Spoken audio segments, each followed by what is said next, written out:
Welcome back students in my YouTube channel economics Nidhi. Students, आज का topic hike की trade cycle है। चलिए स्टार्ट करते हैं हाइक की ट्रेड साइकिल। लास्ट वीडियो में हमने हॉट्रे की ट्रेड साइकिल करी थी। इस वीडियो में हम लोग नेक्स्ट ट्रेड साइकिल हाइक की करेंगे। Okay, let's start. हाइक की ट्रेड साइकिल को ओवर इन्वेस्टमेंट थ्योरी भी बोला जाता है, क्योंकि इन्होंने ओवर इन्वेस्टमेंट एक रीजन बताया था कि ओवर इन्वेस्टमेंट क्यों होगा, उसकी वजह से किस तरीके से ट्रेड साइकिल उत्पन्न होती है, यानी कि अति निवेश के कारण किस तरह से ट्रेड साइकिल उत्पन्न होगी, ये उन्होंने अपने इस ट्रेड साइकिल मॉडल के अंदर समझाया था। इसीलिए इसे अति निवेश सिद्धांत या ओवर इन्वेस्टमेंट थ्योरी भी कहा जाता है। अपने इस मॉडल में इन्होंने दो तरह की ब्याज दर इंट्रोड्यूस कराई थी, संतुलित और बाजार। तो हम इसे थोड़ा सिंपल करने के लिए इस तरीके से डिनोट कर लेते हैं, बैलेंस रेट ऑफ इंटरेस्ट और market rate of interest. Students, ये कहीं भी मेंशन नहीं है, बट आपको शॉर्ट में समझाने के लिए जहां जहां मुझे यूज करना पड़ेगा मैं इन्हीं दो सिंबल्स का यूज करूंगी। फाइन। अब ये दोनों बिल्कुल नए आपके पास में इंट्रोड्यूस हुए हैं, संतुलित ब्याज दर और बाजार ब्याज दर। आपको पता है कि संतुलित ब्याज दर क्या होती है और बाजार ब्याज दर क्या होती है। देखिए, संतुलित ब्याज दर यानी कि आरबी वो होती है जहां पर उधार देय कोषों की मांग ऐच्छिक बचतों की पूर्ति के बराबर हो। यहाँ ध्यान देने वाली बात यह है कि जितनी मांग की जाएगी कि कितना इन्वेस्टमेंट करना है और ऐच्छिक बचतों की पूर्ति उसके बराबर होनी चाहिए, वहां पर संतुलित ब्याज दर हो जाएगी डिटर्मिनेट। इसी तरीके से बाजार ब्याज दर है जहां मुद्रा की मांग और मुद्रा की पूर्ति आपस में बराबर होंगे, वहीं पर क्या हो जाएगी, बाजार ब्याज दर का निर्धारण हो जाएगा। देखिए, जब हमारे पास में उधार देय कोषों की मांग, यानी कि ये जो वर्ड है इसका मीनिंग ये थोड़ा सा अलग तरह से लिखा हुआ है, लेकिन इसका मतलब ये है कि इन्वेस्टमेंट, ठीक है। और ये ऐच्छिक बचतों की पूर्ति यानी कि ये हमारे पास में है सेविंग्स। तो इन्वेस्टमेंट्स और सेविंग, और ये मुद्रा की मांग यानी कि मनी डिमांड, और ये हमारे पास में मनी सप्लाई। फाइन।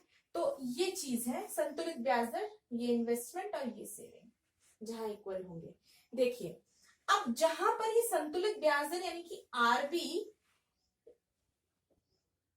आरएम के इक्वल हो जाएगी, वहां पर अर्थव्यवस्था में संतुलन हो जाएगा, यानी कि जितना इन्वेस्टमेंट हो रहा है उतनी सेविंग हो रही है, और इन्वेस्टमेंट और सेविंग जब बराबर है तो वहां पर मुद्रा की मांग और मुद्रा की पूर्ति भी बराबर है, यानी कि ये चारों चरों में जो है वो संतुलन की स्थिति पैदा हो चुकी है, यानी कि अर्थव्यवस्था में संतुलन हो जाएगा। और जब संतुलन है तो इसका मतलब क्या है, जितना निवेश किया जा रहा है उतनी पूर्ति हो रही है, यानी कि हमारे पास में अर्थव्यवस्था के अंदर क्या सिचुएशन आ गई है, पूर्ण रोजगार की सिचुएशन आ चुकी है।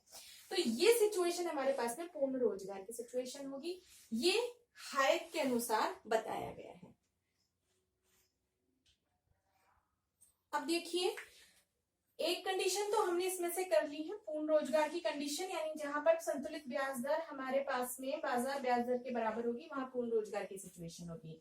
अब नेक्स्ट सिचुएशन, यदि सिर्फ संतुलन की स्थिति रहती है तो व्यापार चक्र उत्पन्न ही नहीं होगा, ठीक है। व्यापार चक्र उत्पन्न होने के लिए कभी इन्फ्लेशन की स्थिति यानी समृद्धि काल होना चाहिए, और कभी मंदी की स्थिति होनी चाहिए, यानी डिफ्लेशन का काल होना चाहिए, या रिसेशन का काल भी हम बोल सकते हैं। तो अब उसके लिए देखिए कंडीशन क्या होगी। ऐसा तो है नहीं कि हमेशा संतुलित ब्याज दर बाजार ब्याज दर के बराबर हो जाए, कभी ना कभी फ्लक्चुएशंस तो है, आते ही रहते हैं, क्योंकि प्रवृत्तिशील जो है वो अर्थव्यवस्था है। तो मान लीजिए कि कभी ऐसी सिचुएशन आ गई जिसमें RB greater than to the RM हो गया, यानी कि हमारे पास में संतुलित ब्याज दर ज्यादा हो गई है बाजार ब्याज दर से। तो अब इसका मतलब समझिए कि इसका मतलब हुआ क्या।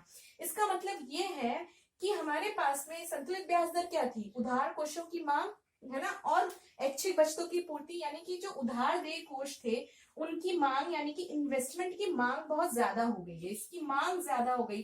तो अब जब मांग इसकी बढ़ गई, इसकी डिमांड बढ़ गई है इन्वेस्टमेंट की, तो हमारे पास में हमें क्या करना पड़ेगा, इसके लिए हमें मनी सप्लाई को इंक्रीज करना पड़ेगा। जब हम मनी सप्लाई की पूर्ति करेंगे तभी तो इन्वेस्टमेंट की मांग को दबाया जा सकता है, इसको पूरा किया जा सकता है।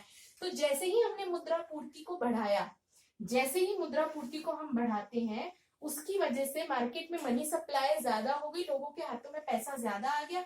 पैसा आने से उन्होंने क्या कर दिया, इन्वेस्टमेंट करना स्टार्ट कर दिया। तो इन्वेस्टमेंट हमारे पास में क्या हो गया, बढ़ गया।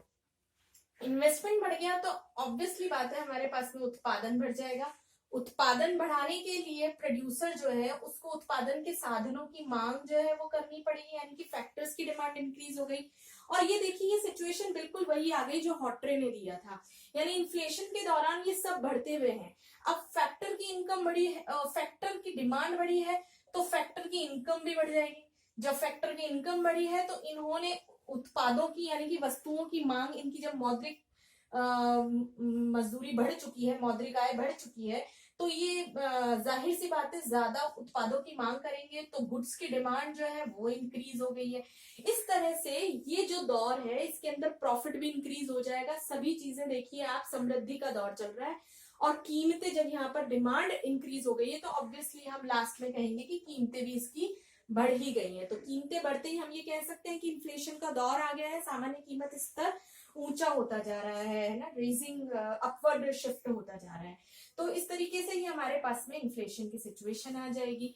और ये इन्फ्लेशन की सिचुएशन याद रखिए किस कंडीशन में आई है, जब संतुलित बाजार संतुलित ब्याज दर जो है वो बाजार ब्याज दर से बड़ी हो गई है, ग्रेटर देन हो गई है। ठीक है, तो अब ये इन्फ्लेशन का दौर आ गया, लेकिन ये दौर हमेशा नहीं रहेगा, कभी ना कभी मार्केट डाउन में भी जाएगा।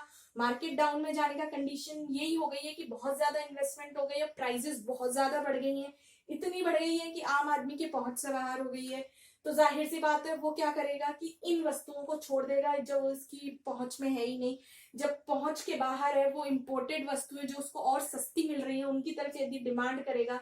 ये थ्योरी देखिए, यदि आप ध्यान से सुन रहे हैं तो बिल्कुल उसी तरफ जा रही है जिस तरफ से हॉट रही जाएगी, यानी अर्थव्यवस्था तो सेम डायरेक्शन में मूव करती है। इन सब ने अपने अपने कारण दिए हैं कि किस तरीके से मूव होगी, एक के बाद एक फैक्टर किस तरह से अफेक्टेड होगा, वो तो सेम पोजीशन में काम करना है, बस रीजन इन लोगों ने अपने अपने तरह से अलग अलग तरह से दिए हैं। तो देखिए, जब वो इंपोर्टेड वस्तुओं की मांग करने लग जाएंगे, यानी कि हमारे पास में क्या हो गया, इंपोर्ट्स बढ़ जाएंगे। अब इंपोर्ट्स बढ़ जाएंगे तो विदेशी मुद्रा हमारे पास में बाहर जाने लग जाएगी। जब विदेशी मुद्रा का आउटफ्लो हो जाएगा हमारे पास में, तो अब ऐसी सिचुएशन में सरकार दबाव बनाती है और उधार कोषों को जो है वो बैंकों को निर्देश देती है कि आप मनी सप्लाई को क्या करेंगे, कम करेंगे। ठीक है, तो मनी सप्लाई को कम करने के लिए जैसे ही उनके ऊपर दबाव बनाया जाता है तो उस समय वो क्या हो जाता है, उस समय जो दौर आता है उस समय ये आ जाता है कि जो संतुलित ब्याज दर है वो बाजार की ब्याज दर से क्या हो जाती है, कम हो जाती है।